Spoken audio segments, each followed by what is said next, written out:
Hello and welcome to World News. I'm Randolf Jamias for the latest stories around the globe. 14 people were killed and another 8 injured when a sleeper coach plunged off a bridge in central China on Tuesday, state media reported. The double-decker coach was carrying 22 people when it crashed through the guardrail of the bridge over the Yangtze River at Jingzhou, Hubei province, around 7 p.m. local time on Tuesday. Most of the victims have yet to be identified as they were migrant workers traveling from the provincial capital of Wuhan. An investigation is underway into the cause of the accident. Now, in the U.S., Boston University scientists are building a system of visual timelines to show how climate change is affecting the Earth's ecosystems. Using historical satellite data, the researchers have been able to build a compelling picture of the planet's response to global warming, using a statistical algorithm that combines decades' worth of satellite data with corresponding ground observations like droughts and wildfires. Researchers are generating animated map illustrating the effects of climate change over time.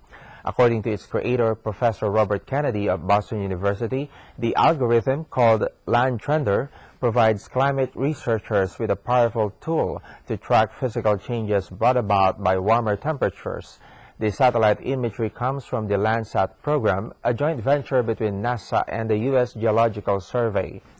Green and blue representing health trees, yellow indicates an infestation of insects, with red representing a forest dying. He says timelines like these allow scientists to better understand the effects of climate change as well as map its evolution.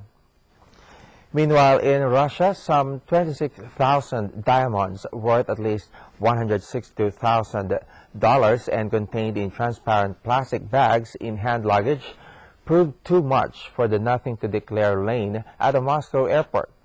An unemployed 37-year-old Russian man carrying the precious package from Dubai was detained on Sunday at the International Sheremetyevo Airport, Russia's Federal Customs Service said. Airport's spokeswoman, Natalia Karaseva, said that one customs officer noticed that the man was very nervous during regular luggage checks and was pressing a bag under his arm, so she asked him to let her see what was inside. The man from the Restiv Dagestan region in Russia's North Caucasus said he was carrying the diamonds as a favor for a friend. It was not clear whether he would face criminal charges. Scientists are investigating the deaths in the past week of hundreds of young gray gulls, a shorebird that only lays eggs in Chile's Atacama Desert. A resident of South America's Pacific coastline said it is the only shorebird known to lay its eggs in the inland desert, but mining and other activities in the Atacama may be raising mortality rates. Scientists estimated that hundreds had died, but did not provide more specific estimates. Alexis Zepeda, the director of the local Game and Agriculture Department, said the gray gulls are listed as an endangered species and protected under government law. Parents of the young birds fly anywhere from 20 to 100 kilometers daily to the ocean and return to the desert with food for their young. In other news, 7 months after NASA's rover Curiosity landed on Mars to assess if the planet most like Earth had the ingredients for life, scientists on Tuesday say they have their answer: yes. Analysis of a powder drilled from the ancient and once water-soaked rock at the rover's Gale Crater landing site show clays, sulfates, and other minerals that are all key to life, the scientists told a news conference at NASA's headquarters on Tuesday. The water that once flowed through the area known as Yellowknife Bay was likely drinkable, said Curiosity's lead scientist, John Gottsinger, who is with the California Institute of Technology. The analysis stopped short of a confirmation of organics, which are necessary for Earth-like life. But with 17 more months left in the rover's primary mission, scientists said they expect to hone in on that question. Still on technology, scientists and engineers prepared on Tuesday for the official inauguration of the world's most powerful observatory, a field of antennas high in Chile's Atacama Desert that make up the ALMA telescope.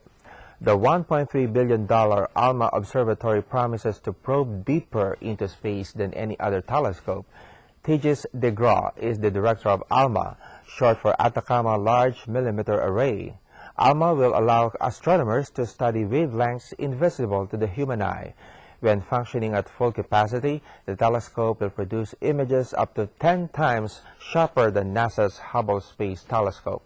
It will study light from the coldest and darkest corners of the universe, where galaxies are formed and stars are born.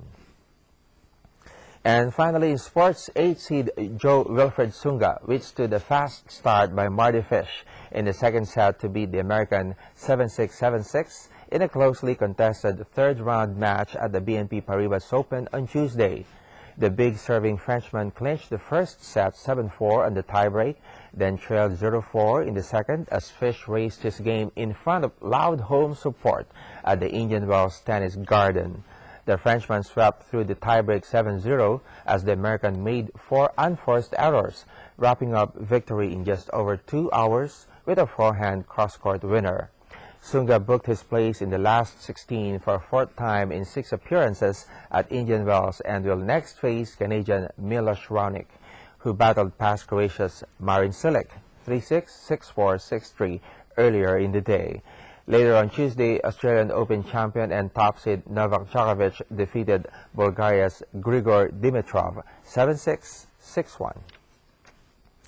That's all we have for today. Thanks for the company and see you again.